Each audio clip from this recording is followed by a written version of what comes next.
Back. I trust you all got at least a couple of hours of sleep after enjoying the wild and exotic nightlife in Salt Lake City. To start off the seminar this morning, we'll have the machining seminar. That's going to be presented by Mark Jones, David Morton, and Greg Nichols. The sponsor for this hour is Vince Labosco, so thank him when you see him.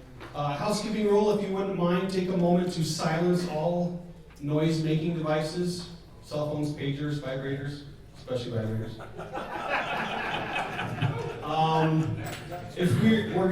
So this seminar will be more of a presentation, so we'll save the questions and we'll do the question and answer after the seminar. So with that, we'll start with the machine seminar. It's on, so if you want to turn it off. Just gonna power off. Is this on? Oh, no, sorry. Okay. Just gonna pass around the book. Probably most of you have seen this. This is some work that I did using actually the same equipment we have up here on the table that I have at home. No, I'm gonna stand up over here. All right. First thing you have to do, and this might be the most important part of this whole seminar, you have to get over the question, can I do this or not? Because the answer is absolutely yes. Just have a little faith in yourself, learn a little bit of math, and it's not that hard. First, let's talk about a place to work. This is a workshop I had years and years ago. And I built a little table to machine at. So I had these tools underneath the bench, and I thought, well, when I need them, I'll drag them out and use them. I never used them. So I gutted this room, and most of you have seen this. I built this workshop in the same space. So I went from this to this, and maximized the amount of workspace I had. And now my machining tools were set up. Anytime I needed to use them, they were ready to go. And I used them all the time. Now, since this, my daughters have grown up and moved out, and they're gainfully employed and on their own. So I took one of the bedrooms upstairs. It's about 10 foot by 11 foot. It had a closet that was 7 feet long and 2 feet wide. And built a new workshop. So now I have windows and fresh air and light and all those things I didn't have in the cave before. That's my main work area there. Basically a couple workstations. I've got a pointer here. Over here is a sanding table built into the workbench. There's a little vacuum underneath. I just clip that on whenever I'm sanding something. Especially if you're working with resin, you don't want to breathe that stuff. So if you don't have a fan, you at least wear a mask. And then I got a little spray painting booth that pops out. It just folds out like a desk.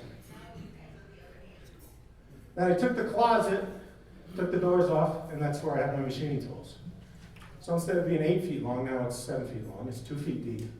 What I did differently is I put shelves in the back, about 8 inches wide. It still gives you plenty of room for your tools. So now I have all my tooling right at hand. And basically what you see on those shelves is what we have on this table. It came in a kit.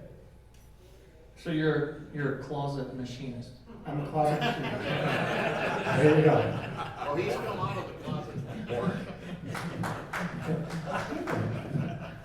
So one other thing that I did a little different with this workbench, I put holes in the back of the bench behind the tools on purpose.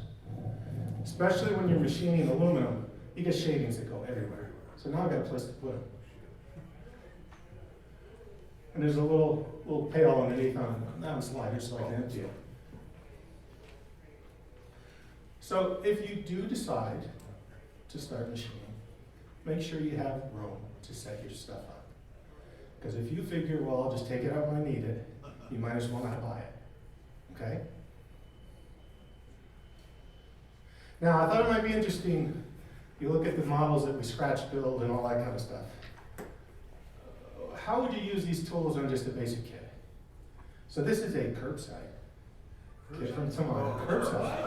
Why don't we have a class? All right, enough. That's a great idea. there's a price to pay. You're welcome. So I thought I'd just run through, here's the kit. There's not a lot to it. What did you say it was? It was a curbside kit. It's a new class we have here. So there's not a lot of parts in it. A lot of decals, and that was mainly why I built this, because I wanted to work on decaling. I needed to work on that a little bit more. I added a detail kit to it. So there's 3 sheets of photo etch, some little knobs and buttons and stuff from Hobby Design. Nice little detail kit. And then, I forgot to point this out, so we'll just go back real quick. My lovely wife, for Christmas,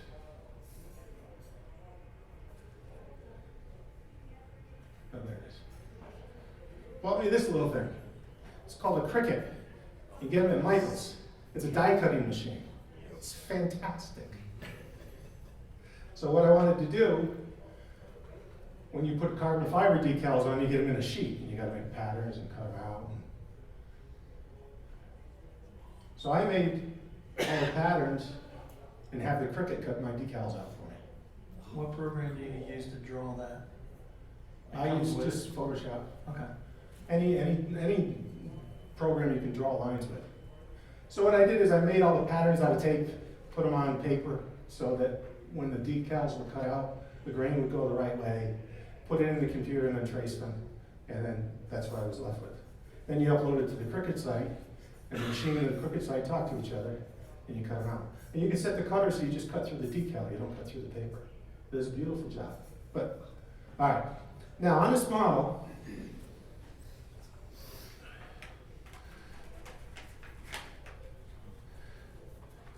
the floor tub is basically shaped like this. You have the flooring in the back, it goes up, and then there's these fins. So at the back of the model, if you look at the back of the car, this is upside down, but there's 4 fins. Now those are molded in plastic on the model, but they were Ford wedge ones. Nice and thin, we talked about that last night, getting the scale thickness. So you need to make these things go away. Now you can do that by hand and sand them down. Or if you have a tilting table and a milling machine, you can just attach it, turn it upside down, attach it to the table. You adjust the angle, so now this angle is flat. And use the milling machine, just mill them down. And I made a little tiny groove where each one was. Because the photo etch parts were like an L. So now I have little grooves right where the fins go that are parallel and straight. So all I have to do is just glue the parts in. Makes life a lot easier. So that's the first thing. Second thing, is there an eraser right there? Oh, here it is. On all these cars, they have air jacks. You know, they come into the pits, they plug a hose in, the jacks comes out, lift the car up in the air, they change the tires, pull the hose, jacks go back up inside, and off they go. So on the models, they're just these little round circles in the underside of the car. And they're a pain in the neck to paint and have them look really good. So I'm going to take a milling machine bed and just make them, remove them, just get rid of them. Now milling machine beds are usually that shape. And you can cut on the side or you can cut on the bottom. You can also get them that are pointed. You can get them that are rounded, depending on what kind of shape you want to make.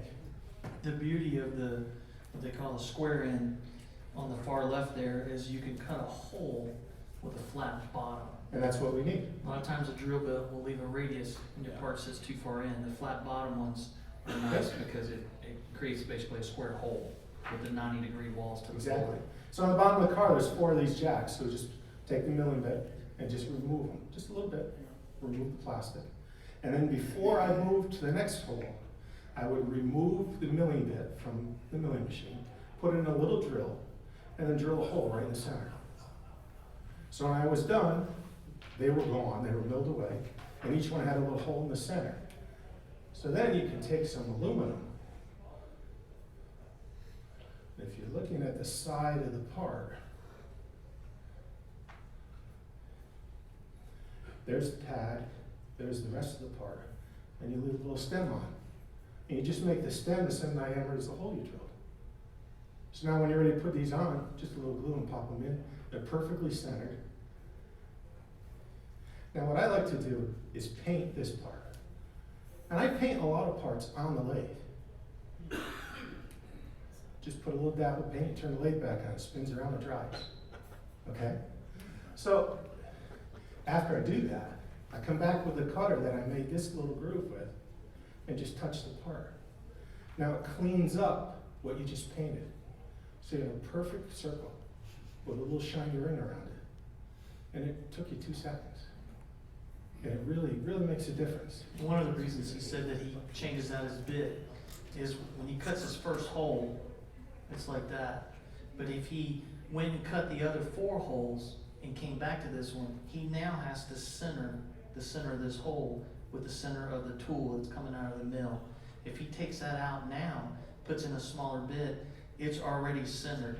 So you can do each one. It's a little bit more involved because you gotta change out your post, you gotta change out your tool. But if he just cut all 4 square holes and then went back and tried to center this hole here, he's gonna have to put the big one back in, register it, take it back out, put the small one in to get that little center hole, so that his piece fits like this in the hole. Yeah, at the end of the day, you actually At the end of the day, it'll drop in like that, and then that'll go in the little hole that he has here.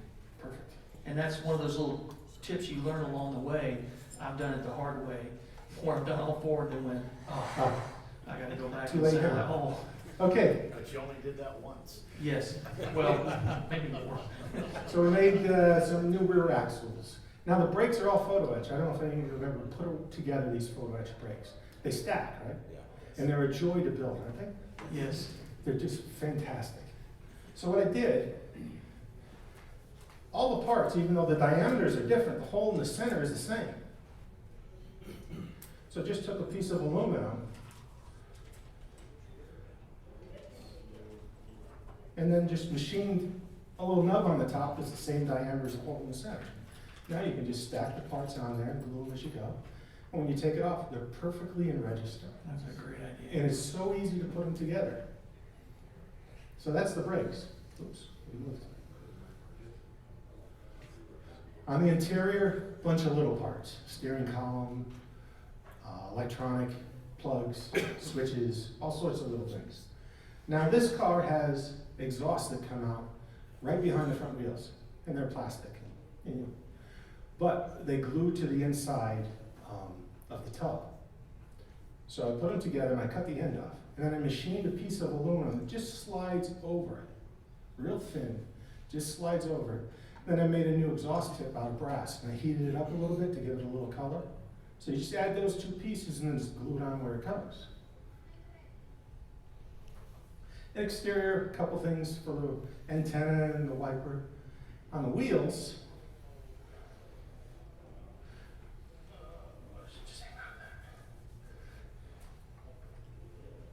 just took and made a piece. Small diameter for front wheels, larger diameter for the rear wheels. You can put this in the lathe, put the tire on it, just sand it a little bit to scuff it up a bit. Now, he also painted the lettering on the outside of these. So I drilled a hole in the center of each one of these, and then just made a plate that looks like a little T. Attached the photo etch that has the writing underneath it. So now I put the tire on and just set this piece in there on the front and the rear. They're going to be in perfect register with each other. It's real quick. You just drop it in, paint it, go to the next one.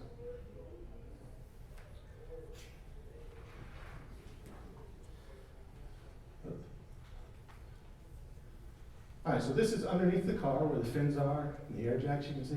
Also made a called a legality plank. And that's a little piece of wood, but you do it on the milling machine and you can get your fasteners located exactly the way it should be rather than trying to do it by hand. Some pictures of the interior with all sorts of odds and ends added to it.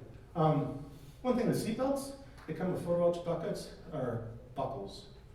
I used, it's like a rice paper that comes with Tamiya kits and other kits from the orient that cover the decals. It's really cool stuff. You can paint it, you can decal it. Those seatbelts are just made with that paper. Well, it's free, it comes in the kit. Is that still allowed and not a box, since that's part of it? Right.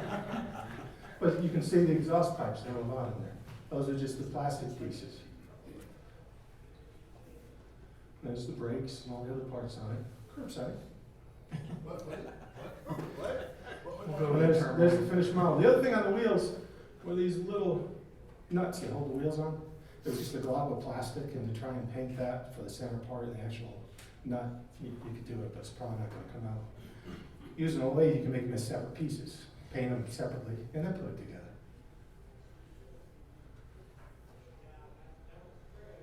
They come out looking like that. So those are all the ways, and you could probably come up with more, of using a lathe and a mill machine, just putting together a simple kit. I probably use those machines a third of the time to make jigs and fixtures, to make building things easier. It's amazing the stuff you can come up with when you have those available to use. All right, so now we're going to take a minute and we're going to talk about the boring part. So if you're not already asleep, you probably will be. We only got 3, they're sleeping, so we're good. Yeah, 2 of us. One of them. This is the most important part probably of this whole presentation, if you want to learn how to machine. It's about taking a measurement, and then what do you do with it? How do you take a measurement and turn it into something on a lathe? How do you translate it? So, really what it's down to, all these little wheels here have little lines on them. So one line equals 0.001, 1/1000 of an inch. Now, that's pretty accurate, but if it's not, half a line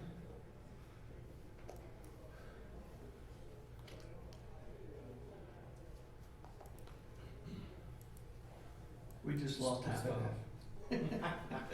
Well, can you imagine how small of a measurement that is? Human hair is 3. Huh? Human hair is 3, Yeah. 2. Now, these machines, really, if you think about it, all they are some threaded rods that have handles on the ends of them. And there's a brass nut underneath each table. Each part that moves has a little brass, almost like a large nut. It's a tube that's threaded, that the threaded rod goes through.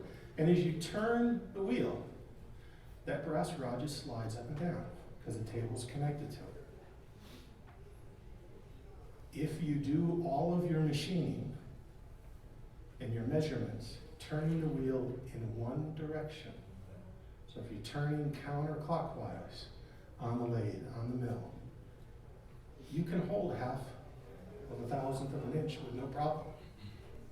If you need to go the other direction, all right, if you gotta go counterclockwise, you go past where you need to be, and then you turn it counterclockwise again to go up to it. The reason is there is some play in those threaded rods. As you turn, there's a little bit, this is just the way it is. But you can eliminate it just by being careful how you're doing your machining. So one line is that. One turn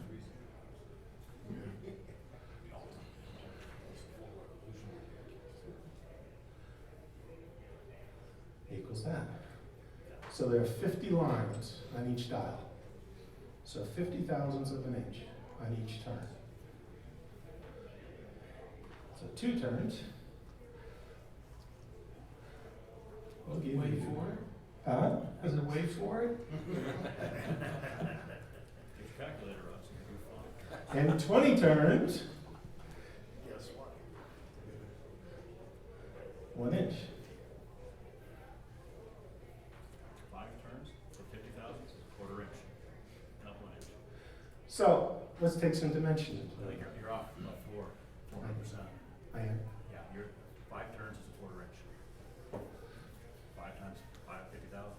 Yeah, he didn't do 5, he did 1, I 2, didn't do and 5. 20. We're not gonna know. Yeah. No, it doesn't matter to this discussion. It's Ah. a scale thing. So here's the measurement. 0.465. All right, so what does that mean on a lathe? Look at the first number, that's 4. You double that, that's 8 turns. If it's over 50 for the second part, that's another turn. There you go. Take 50 away from that, 15. So you need to go 9 turns, and this is the way I write it, so I know. 9 turns clockwise, and then stop at 15.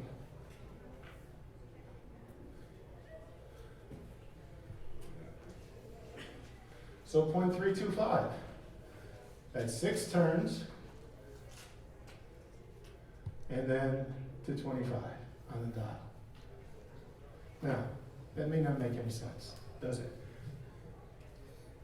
Some are saying yes, some are saying no. If you don't understand that, see me later and we can talk about it.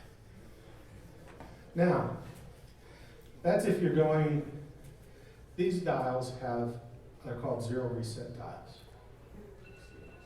So at any time, you can go back to 0. So you can set your cutter at some place, turn all your wheels back to 0, and then you take your measurements from that. It doesn't always work that way though. But aren't those wheels special order? At one time you could get it without the zero reset. You can do the from Shoreline, they'll sell you one without resettable. It is an upgrade to do resettable. Once you use resettable, It's a you'll wonder must. why in the world you ever got it without it. What it allows you to do, if you've got to make repetitive cuts, and you can set your tool on your part, reset your hand wheel to 0 without moving the hand wheel. It's a little collar that moves and tightens up with the twist of a finger. And then you can cut in 20 thousandths. And then you can take everything off, set it back up, put it again, run your tool again, reset your hand wheel to 0, you go in 20 again. So the resettable hand wheel is almost a must if you're going to Absolutely. cut more than one part or more than one groove. A resettable will save you so much time and headache. DRO works even, which is digital readout for those. It is, but that's another upgrade. So if you look at That's the another cost, upgrade. yeah, resettable is a quick, cheap solution. I think they're I've- $35 a piece or something like that. I've been able to do everything that I want to do with basically what you see on the table here. Me too, and So- Mark as well.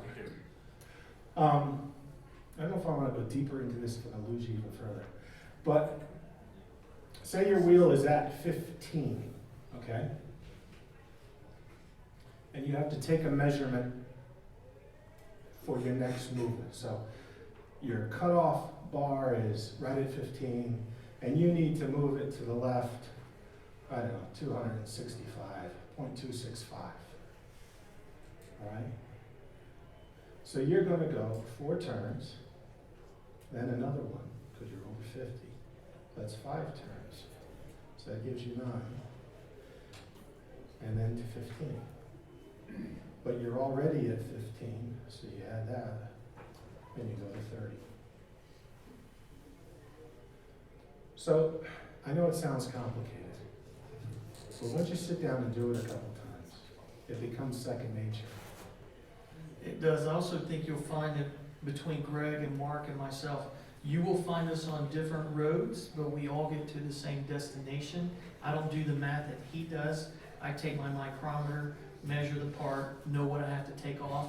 When you're turning a part on the lathe, you're actually, the way I think about it, taking it off both sides. Yeah, it's just So we'll a talk about that. 10,000 cut will take 20 off because you're taking it on the outside. Took me a while to figure that out because I would A lot of make single mistakes. parts. I'm like, that's weird. And so I do it again. And a lot of it was self-taught. I bought my machine because of Augie. He showed me a little bit of the show. I called Mark and he was most helpful over the phone with a ton of questions that I had. So why don't you take over now, because we're running out of time. Okay, and Dirk Joseph the same way. So I'll offer that to anybody that wants it. I'll walk you through it over the phone. And Jim Martin's book, the guy that owned Shoreline at the time, he's since passed. His book is almost a must. It'll teach you everything you need to know. and their equipment, you will find a lot of hobbyists pushing Shoreline, and there's a reason. The tolerances for this price in the equipment is unbelievable. If you're doing half a thousandths like Greg does, none of us can see that. We couldn't see that when we were 15. So I don't build that type. But these guys are fit and finish, and 5 thousandths and 10 thousandths makes a difference. For the price, if you went and bought a Chinese machine at Harbor Freight or whatever, you got started, life is good, and you're finding that you can't work the parts, or you have a problem and you need a piece, you can't call China, maybe you can. You can't speak the language, maybe you can. And you can find the person in the shop that can help you with the part you need. This place is in California. They speak English still, barely. And so when you call them, they know their equipment. They're not just assemblers and send it out the door. And they can help you along the way. And every accessory that you see up here fits their first machine from 1974. So they don't make accessories where you now have to go buy a whole new lathe and a whole new mill like you do with Windows and all the other computer programs. Well, that doesn't work anymore. They make sure that they're still supporting their equipment from 1974. That's impressive to me. And a lot is interchangeable, as Greg is machining right here. This chuck that's holding this part, he doesn't have to take that part out of there if he needs to mill it. He can just take that whole chuck off, spin it onto here, or the rotary table, mount it onto here, never unchucked it, do his mill marks, put it back on the lathe, take off the outside, never unchuck the part, so when it's true in there, it's true for the whole process. A lot of the Chinese machines are getting to that point, but it's hard to have all your tools work together and be able to just take the 3-jaw chuck, spin it off, put it over here, do a little mill, spin it off, put it back on. Their stuff is not that compatible. It's also not in inches a lot of times. And that gets, when you go through the math that Greg just went through, now you gotta convert that to what your hand wheels are, because they may be in metric, they may not be in inches. So it's they have thought this out a lot, and their product is phenomenal. I don't work for them, but they are the most helpful group when it comes to things you need down the line. Another tip I'll offer you is, if you're trying to save money, I went and earned the money to get the stuff I needed. They have a program called the Seconds. And when they are assembling their equipment, if they scratch the motor or they scratch the bed or something happens, they put that in a box. And when they have enough parts to build a second machine, they will sell it to you cheaper because it has cosmetic scratches on it. It does not affect your machining. And who comes in your room to see what you're doing? You and maybe 3 other people. And so the scratches don't make a difference. So I had them build me a second machine because Dirk had told me they had that program. And it takes about 6 or 8 months because they don't intentionally scratch their product. But in the assembly process, sometimes that happens. And that will save you $300-400 on their machines. And I can't say enough about them because I just think they're phenomenal machines. Go ahead. I just want to say the motor part on both machines is identical. So this part here and this part over here, they're the same. So the tooling that goes in the whole parts, you use the same tooling on either one. They're not always made that way. That's correct. I'm not sure what else to talk about. When I design a part, I will draw it up. In high school, I took a couple classes on mechanical drawing, so I like to draw my stuff out and measure it on the drawing what I want, if it's going to be critical. If it's going to be a pulley for an engine, and I don't really care, I just slap it on there, cut it, and I use what Mark and I have termed the T-bar effect, which is that looks about right. And so I go, that looks about right, pop it on. So if it's not going to be, if you're really going for an award and you're building a detail like Greg did with the backdraft car, everything is precise. If you're building something that you just want people to go, wow, that's cool, it doesn't matter. The one thing that he mentioned earlier, which I will touch on again, don't be afraid to fail. I can show you tons of parts that you don't see on the table. You go, wow, Dave, that looks really good. Yeah, I'll pull out this box and go, look at all of these. This one's wrong, this one's wrong, this one's wrong. And so on the truck that I built 2 years ago, I've got 9 sets of running boards. 8 of them are folded wrong. When you don't see those 8, you look at that model and think, wow, this guy's an incredible builder. No, I'm willing to screw up things and keep going. And that's probably the biggest intimidation I had with these, is getting started. And then once you realize it's so simple, I was like, man, why do I have so much fear of doing something that's not that hard? And Mark had told me, and Augie and Morton Barclay too, don't be afraid to fail. Don't be afraid to try something. That's how you get better at it. And I remember Augie showing me how he did it and how simple it was, and I was like, okay, that sold me. Because it didn't, after he did a little part and parted off and handed it to me, he said, here, put that on your workbench, let that be your guide. I was like, man, I didn't look like that was hard at all. And it's not. It's just that first step of the intimidation factor of, well, I don't know how to machine. Well, I don't either. I watched some videos online which you can get on anything, and you can just do basic machining 101, and you'll find some guys in their 70s and 80s showing you how to do basic, learning what the cross slide table's called, learning the end wheel, the X, the Y, the Z, and once you get that down, like Greg said, you just do it.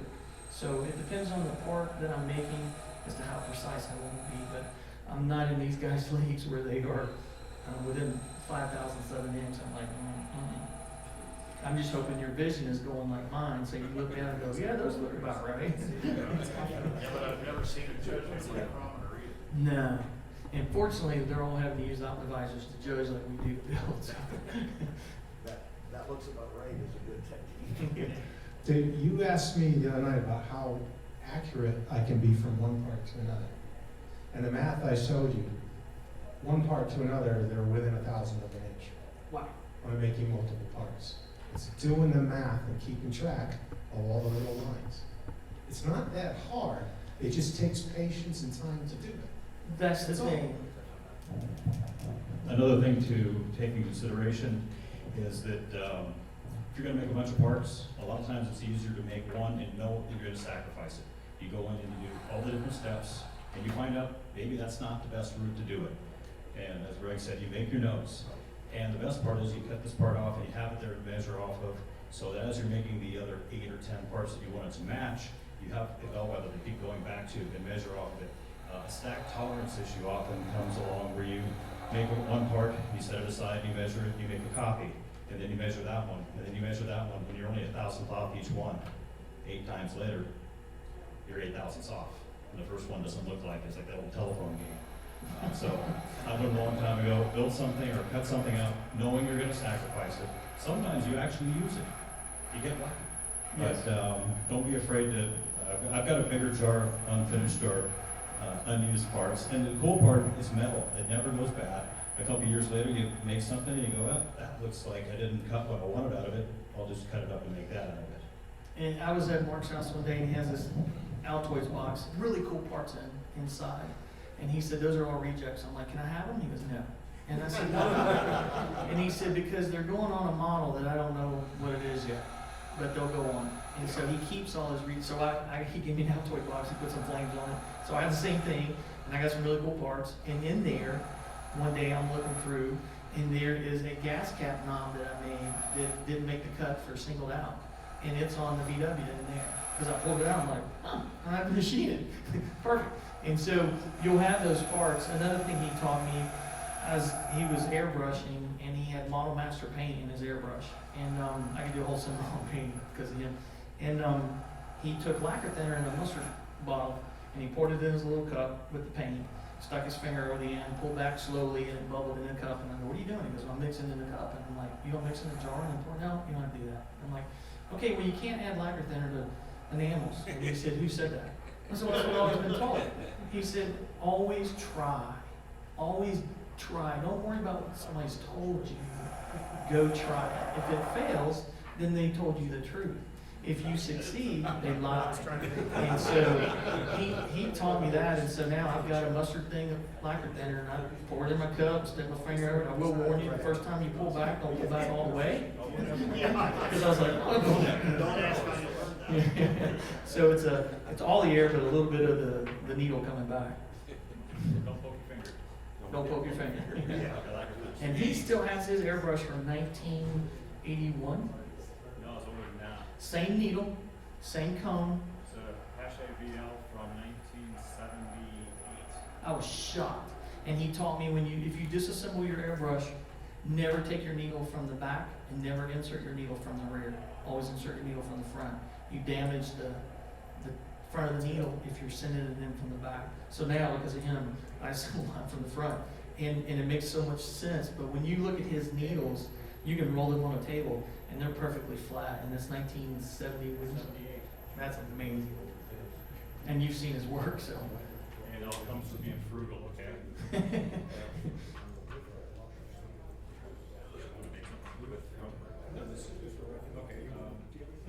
I don't have anything to machine.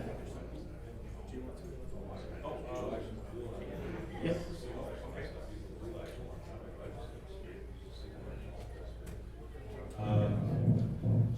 I made this wheel, I don't know, a few years ago, about 3 years ago, to put on the Super 7 that I brought. I know it's a surprise I built the Super 7 again. If you have questions, kind of yell out, because I knew what I was saying when I knew what I was writing when I did it, and I was kind of thinking in my own head. So I used the Shoreline mill, the same one that's right here, and the same rotary table that's set up on it. The only addition is I used the tilt table that Greg was talking about underneath the rotary table. That's okay. So that, well, you'll see how it goes. The same end mills that are here are pretty much what I used, different sizes. And I'm gonna pass around a bunch of reject parts in bags. And that little air jack thing I just told you about, just made one, so you can take a peek. Okay. So, what I started off with was resin. It's just regular 2-part urethane resin. Put it in a spray can cap, let it kick off under pressure, and it cuts like frozen butter. And it's a lot easier on tools than the aluminum is.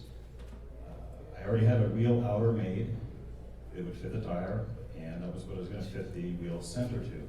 This worked as a fixturing device, basically a clamp. This is working on the actual stock that will be the wheel center. You true up almost everything you do, you true up. That's I think what Greg started off doing with that piece of stock there. You want to make sure that it's actually truly round and centered to your chuck. As you can see, the resin throws a lot of chips. This is the hub side, the back of the wheel. I machined it first so that I can use it as the fixturing device when I cut the face, that it all will be concentric. I made a little spacer on the left, in the left picture. It's the same ID and OD to fit over the hub that I made. This is so that when I'm cutting away from the other side with the end mill, if I go too far, I'll go into that and not hit the table and break an end mill. I'm using the caliper to make sure it's the right diameter. In this case, the wheel is 1.115, 1 inch, 100,015. I started off by milling out the pilot holes, or drilling out it. Milling out pilot holes that I will drill out later. The mill cuts a lot better and a lot truer than a drill. It's a more stable thing to cut with. But you don't have to go very deep, you're just creating a solid pilot hole. Might as well do the center hole while we're at it. This is done with a number 53 drill bit and a Jacobs chuck. This item. And using the same coordinates that I milled, looking at my notes again, to go back and do all 4 lug holes. On a wheel, you have to have access to get the lug wrench in. Same coordinates again, change the tool, go around 4 more times. And since all the numbers are there, everything always stays nice and true, as long as you read your numbers correctly and read your hand wheels correctly. It's not rocket science, but mistakes do happen. This is beginning cutting the face contour. I cut an outer groove into it. This is a 1/32 end mill in a, wrong tool. Where's the collet? Bag of collets.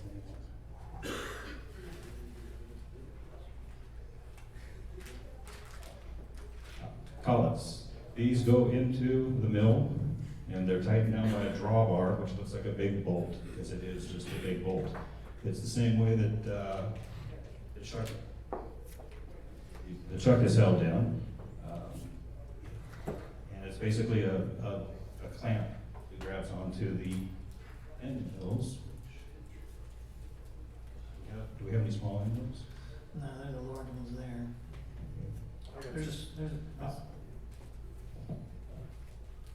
This is 1/8 scale, right, Mark? 1/12 scale. 1/12. Okay, this is for demonstration purposes, so you can see it. Imagine this, Smaller. 1/3 that size. Anyways, so initial cut made with 1/32 end mill.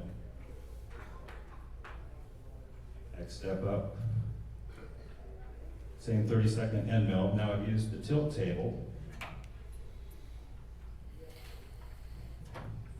Like the seatbelt thing on the airlines, right? That's right. So that's actually underneath the rotary table, and that's at an angle, which, And what he's doing, this allows your part to be at an angle while your end mill stays 90 to the table. So you can cut angles because the bottom of your end mill is flat. But if you change the table, the bottom of your end mill is now cutting at an angle because you've changed the part. so it's actually cutting a V, much like a drill bit would drill, but you're using an end mill. You can't really cut with a drill bit. So this gives me a 90-degree V that cuts around the entire perimeter. Same thing was used to cut the dish on the inside. Just move the tool over, and you're turning the rotary table, kind of like a tilt-a-whirl thing going on there. Mark, is that a pointed bit then? No, that's a flat end mill. It's a flat. Pretty much this configuration right here. So it's flat across the bottom, 90 degrees to the sides. This whole job is done all with flat end mills. And I went to, okay, I skipped a step. Okay, using the same end mill, I brought the tilt table back down so the rotary table is now in the same position that it is right here. And I made the pilot holes, it will be what I used to relieve out the spokes. And then we go back, change to a drill, small drill bit, drill all the way down. How far did you, it's only 20,000 steep, didn't have to go all the way down. Change it back to the same 1/32 end mill and cut the outer edge of the hole. This was a little tricky. I had to come up with a mathematical equation in degrees of how much space between each spoke needs to be removed, yet leave the spokes. It tends to pack the resin material, and so a dentist tool works really well. It'll pick to clean out the debris. Same process for the inner side of the holes. A lot of this just becomes monotonous work. You've just got to make sure your math is correct, double check your numbers. Since I'm doing a 7-spoke wheel, you can see the math is a little off. It's 51.429 degrees apart, and then you're doing 13 degrees of a cut. That may not make a lot of sense, but you'll see the results. Now the fun part is this has all been operating with the headstock straight over. 90 degrees to And this. I'm only working on the X movement here. Now to get the angle, I move the Y, which moves the table fore and aft. So now when I am cutting, everything's off center, and it creates a V or a Y effect, an angle effect. And since I'm going to do both sides of the spoke, the same amount of distance is moved to the left, go back to center, 0, and then back to the same distance. And like Greg was pointing out, you want to make sure that the lash is compensated for, so that you're always coming in from the same side. Otherwise, you're going to have a mismatch.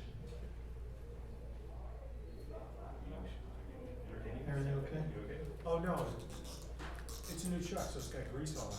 It's a lot of grease. I thought you did that on purpose. No. I don't know how you do it, okay. Since the spokes are kind of a Y shape, you have to cut different pieces out of it, so the same process just keeps getting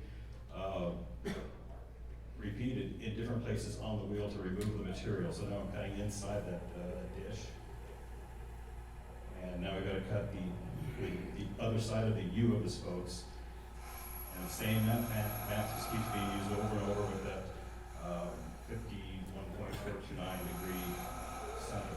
The lash that he keeps talking about that Greg mentioned, when you have a threaded rod and you have grooves, this would be all the way around. The distance between these, when you run this screw, this rests against here. When you run it the other way, this moves to here. And that's the lag that he and Greg keep talking about. Lash. The backlash. And that's when you drive something with a lead of all thread right here. When you're driving it, it's actually the threads are pushing that piece away. Then when you go to back up, it's got to connect here in order to pull it back the other way. So the backlash that he talks about and Greg talks about is built into every machine. The one thing that we learn in machining is the word tolerance, not for the society the way they use it, but we can't build. There's no such thing as a perfect milling machine, and there's no such thing as a perfect part. It's to within tolerances. Now Greg says his tolerance is half a thousandth. Mine's like 25 thousandths, which still can't be detectable by the eye. And so, sorry, Mark, you go ahead. That's okay. Another thing on the backlash to give you a correlation. You buy a brand new car, it steers great for a while. 10 years later, all of a sudden it's got a little wiggle.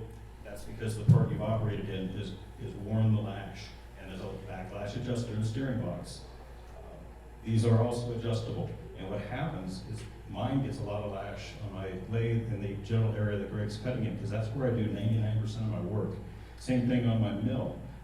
Most, it's actually down here is the most wear area of the Z-axis, and the same thing with the X and the Y. But the beauty with Shoreline is this brass gib is you change this out and you're back to really good tolerances, because the brass is going to wear out before Wait, the there's steel. more.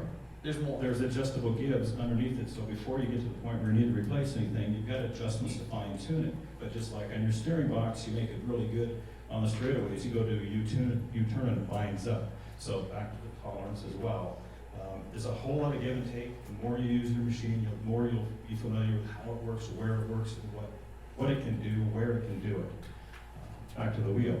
So I've got all the spokes cut out, and that's what it looks like, but it doesn't seem to look like a wheel yet. I'm not chewing gum. 5 minutes. Okay, so I can wrap it up. Using a square so that I make sure that my tilt table is true, even though it has a 90-degree demarcation on it, you can't beat a good square. I cut out the final diameter on using the mill with the tilt table on its side. The mill for me is more accurate to cut with than the lathe. I've maybe abused my lathe. And then the last step was to go in, flip the wheel over, and go in from the back and mill out all the extra material until the spokes actually open up and fall out. Oops. There we go. So all those little blocks fell out. And then the last piece is using the parting tool to cut it off and have a part, which looked like that, which I made masters of by casting on with RTV rubber and then into resin. One note on the cutoff tool, it's on the Shoreline, it's 40 thousandths wide. And when you're cutting, you always have to factor that 40 thousandths in, because if you just measure off the front of your part and figure, I'm gonna make it 1 inch, you move it over an inch, it's gonna be 40 thousandths short. That's outside my tolerances, by the way. So Just barely. You're always, no matter what you're cutting out, you have to be aware of what you're measuring from, because if you're measuring from the headstock from this side, and you want it to be an inch out, it doesn't matter. But if you're measuring from the other side, you've got to factor in that 40 thousandths. So it's simple math. It's really easy to get your head around.